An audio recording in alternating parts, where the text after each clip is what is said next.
सुधी सम्मानित पत्रकार बंधुओं का स्वागत है। बहुत लंबे संघर्ष के बाद जब देश को आजादी मिली तो साथ ही एक ऐसा दंश जो आज तक इस अमृत काल में भी देशवासियों के हृदय में जलता है, दुखता है। विभाजन विभीषिका एक बड़ा दंश रहा।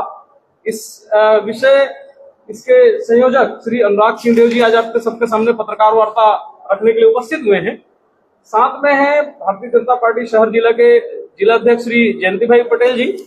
इस कार्यक्रम के सदस्यगण विश्वदिनी पांडे जी और मिथुन कोठारी जी भी आपके साथ हैं और साथ में है हमारे प्रदेश प्रवक्ता श्री अमरजीत छाबड़ा जी। मैं प्रदेश प्रवक्ता और इस विभाजन विभीषिका के संयोजक श्री अनुराग सिंहदेव जी से अनुरोध करूंगा कि पत्रकार वार्ता प्रारंभ करें।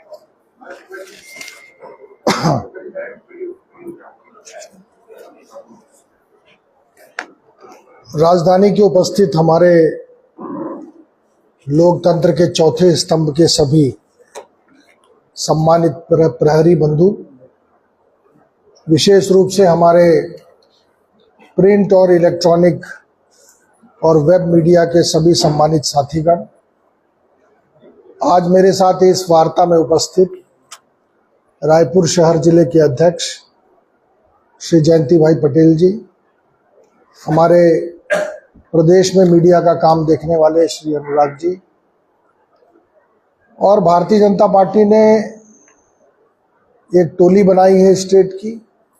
उस टोली के सदस्य के रूप में विश्वदिनी पांडे जी, जो पार्षद भी हैं और अधिवक्ता भी हैं, मेरे साथ में उपस्थित इसी टोली के सदस्य मिथुन कोठारी जी, यहाँ पर उपस्थित हमारे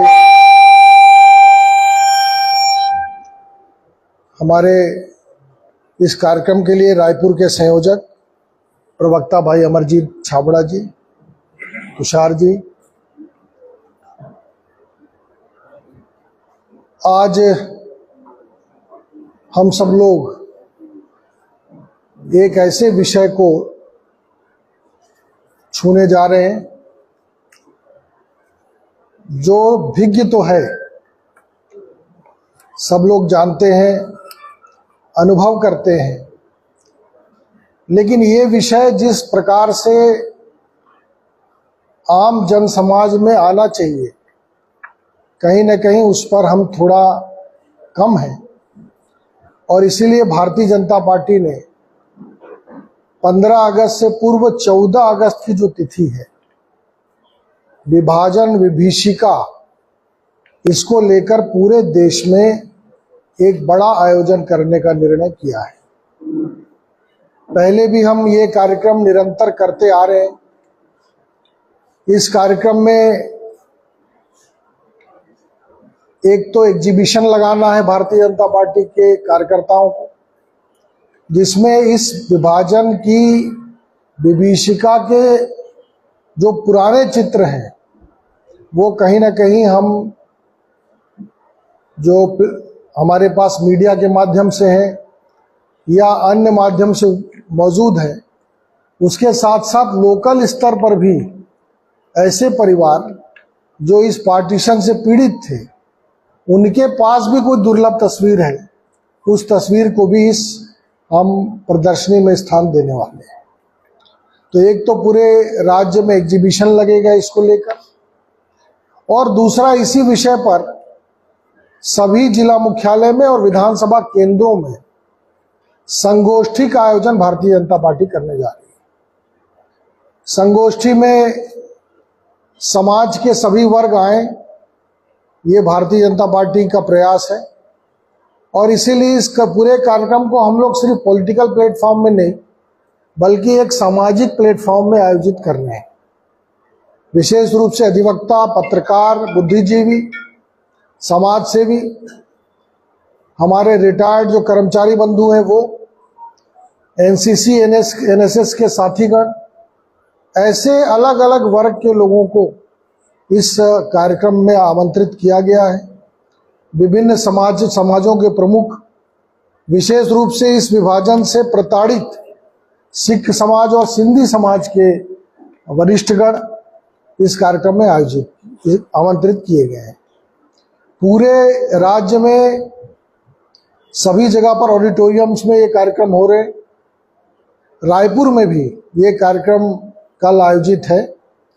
3 बजे मेडिकल कॉलेज सभागार में इस पर एक संगोष्ठी रखी गई है बड़ी। इसमें मुख्य रूप से हमारे मुख्य वक्ता के रूप में हमारे राष्ट्रीय सह संगठन मंत्री भारतीय जनता पार्टी के माननीय शिव प्रकाश जी इसे संबोधित करने वाले हैं। माननीय मुख्यमंत्री जी इस कार्यक्रम के मुख्य अतिथि हैं और साथ में अतिथि वक्ता के नाते प्रसिद्ध विचारक और फिल्म कलाकार, टीवी कलाकार मुकेश खन्ना जी ये कल उपस्थित रहेंगे। मुकेश खन्ना जी को भीष्म पितामह के रूप में भी हम जानते हैं, शक्तिमान के रूप में भी उनकी पहचान है। तो वो इस ज्वलंत विषय को कल अतिथि वक्ता के रूप में एड्रेस करेंगे। इसके साथ अन्य हमारे वरिष्ठ नेतागण, यहाँ के सांसद ब्रजमोहन अग्रवाल जी भी रायपुर के कार्यक्रम में रहेंगे। और इसी प्रकार से सभी जिलों में अलग अलग मंत्रियों को दायित्व दिया गया है। जैसे जगदलपुर में डिप्टी सीएम विजय शर्मा जी संबोधित करेंगे। सुकमा के दूरस्थ अंचल में भारतीय जनता पार्टी के प्रदेश अध्यक्ष किरण देव जी संबोधित करेंगे। हमारे डिप्टी सीएम अरुण साव जी ये कोरबा में संबोधित करेंगे। राष्ट्रीय उपाध्यक्ष दीदी सरोज पांडे जी रायगढ़ में संबोधित करने वाली हैं। लता दीदी जो राष्ट्रीय उपाध्यक्ष है, विधायक हैं, वो कोंडागांव में संबोधित करेंगी। इस प्रकार से सभी मंत्रीगण, ओपी चौधरी जी दुर्ग में संबोधित करेंगे, टंकराम वर्मा जी सारंगढ़ में संबोधित करेंगे, केदार जी कांकर में संबोधित करेंगे, राम विचार नेताम जी अंबिकापुर में संबोधित करेंगे। सभी वरिष्ठ नेताओं को इसमें जवाबदारी दी गई है, इस विषय का प्रतिपादन भी करेंगे और साथ में कहीं कहीं संगठन के भी वरिष्ठ नेतागण इस पूरे कार्यक्रम में, हमारे महामंत्रीगण और अन्य पदाधिकारीगण उपस्थित रहेंगे। बंधुओं, ये विषय आप सबके लिए भी मैं आग्रह करना चाहता हूं कि विभाजन का जो डिटेल है वो समाज के सामने आना चाहिए। और इसलिए आना चाहिए क्योंकि विभाजन एक समाज सामान्यतः एक सिर्फ राजनीतिक पार्टीशन नहीं था कि बंटवारा हो गया, 2 देश बन गए। इतिहास यहीं तक सीमित नहीं है। और जो देश इतिहास से सबक नहीं लेता है उस देश को भविष्य में आने वाली चुनौतियों को मुकाबला करने में उसे कठिनाई आती। और इसीलिए भारतीय जनता पार्टी, जो कि राष्ट्र प्रथम का भाव रखती है, इसने राजनीतिक कार्यक्रमों के अलावा ऐसे राष्ट्रवादी और राष्ट्रीय विषयों को भी जनता के बीच में प्रासंगिक करने के लिए, उसको पहुंचाने के लिए इस प्रकार के कार्यक्रम आयोजित किए हैं। पार्टीशन के डिटेल्स में आप जाएंगे तो कई विश्व युद्ध हुए हैं विश्व के इतिहास में, और विश्व युद्ध और अन्य युद्धों के इतिहास के बारे में जब लिखा जाता है तो उसमें लिखा जाता है कि इतनी जनहानि हुई, इतना नुकसान हुआ, इतनी पीड़ा झेलना पड़ी, महिलाओं के साथ इतनी बदसलूकी हुई। और फिर उस युद्ध के बारे में कारण बताया जाता है कि इसके कारण क्या थे, इस युद्ध के किन कारणों से युद्ध हुआ। नुकसान के साथ साथ उसके कारण का विश्लेषण भी हम करते हैं। लेकिन ये जो पार्टीशन है, ये आपको सबको जानकारी है कि 2 करोड़ लोगों का पलायन ऑन रिकॉर्ड जो है, 2 करोड़ लोगों का पलायन इस पार्टीशन के माध्यम से हुआ था। और लगभग 20 लाख लोग जिनका बेरहमी के साथ इस पार्टीशन में कत्ल किया गया था, हत्या की गई थी। और वो ट्रेन लाहौर वाली, उसकी चर्चा हम सुनते हैं जब पूरे लाशों से भरकर, कटी हुई लाशें, उससे भरकर वो ट्रेन हिंदुस्तान आई थी। बलात्कार की घटनाएं तो वो भी एक बड़ा आंकड़ा है। और इस प्रकार का बलात्कार जिसमें अलग अलग अंग को छद विच्छेद कर दिया गया था, ऐसे बलात्कार की जघन्य घटनाएं इस पार्टीशन में हुई। सबसे व्यक्तिगत जो संपत्ति है उसकी लूट की सबसे बड़ा रिकॉर्ड इसमें है। बड़ी बड़ी हवेलियां लूट ली गई, बड़ी बड़ी खेत खलिहान संपत्ति। और लोगों को पता नहीं था कि पार्टीशन होने वाला है। लोग तो अपने देश में रह रहे थे। उस समय भारत का नागरिक लाहौर में अपना देश ही था उनके लिए।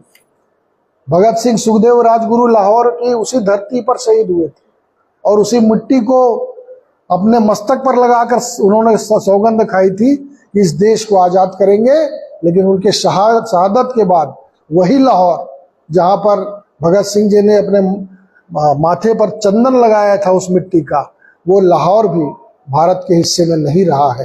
ये एक बहुत एक दुखद पहलू हमारे सामने है।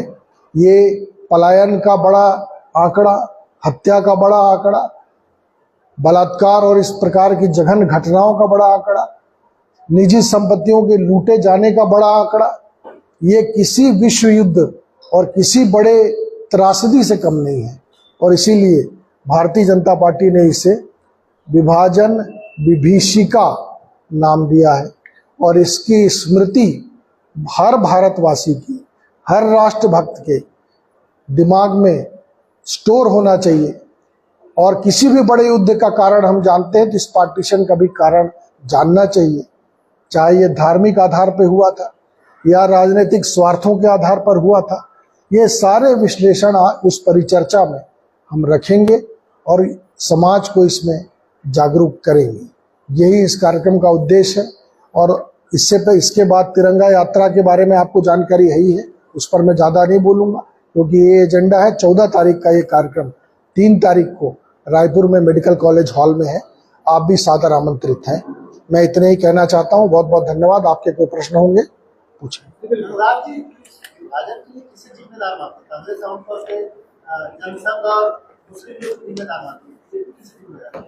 देखिए, ये तो विशुद्ध रूप से धार्मिक आधार पर विभाजन था, हिंदू मुस्लिम के आधार पर विभाजन था। और इसमें मैं कई विचारकों के लेख को पढ़ रहा था।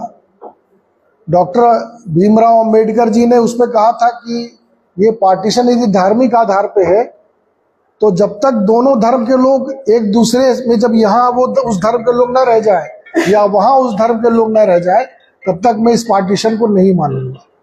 तो जब धार्मिक आधार पर था ये विभाजन, तो उस धार्मिक आधार पर इसका संरक्षण उस समय के तात्कालिक कांग्रेस के जो रहनुमा थे उन्होंने दिया था। ये बिल्कुल बहुत स्पष्ट है और भाजपा भी यही मानती है।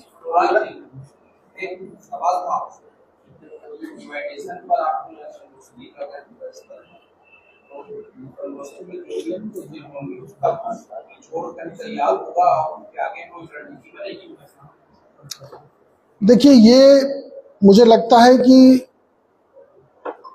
देश की वर्तमान पीढ़ी वर्षों तक जो आक्रांता थे उनको महान पढ़ती आई है। ये आक्रांता जो थे, मुगल आक्रांता, ये महान थे। वर्षों तक अंग्रेजों के गुलामी के बाद हम मैकाले शिक्षा पद्धति को ढोते आए। तो मुझे लगता है ये भी एक बहुत बड़ा जनजागरण का विषय है और भारतीय जनता पार्टी निरंतर इन विषयों को काउंटर करती आई थी, करती है और भविष्य में भी करती रहेगी, जिसमें हमारा राष्ट्रवाद और भारत की सनातन संस्कृति, ये दोनों, और भारत का पुराना विश्व गौरव, ये स्थापित होना चाहिए। ये बीजेपी का मानना है कि बांग्लादेश में हिंदुओं के साथ जो अत्याचार हो रहा है उसको लेकर एक आक्रोश रैली होने वाली है, इस पे भाजपा का क्या रुख रहेगा? प्लीज एक बार और। बांग्लादेश में जो हिंदुओं के साथ अत्याचार हो रहा है उसके विरोधी आक्रोश रैली होने वाली है। देखिए, ये तो नेशनल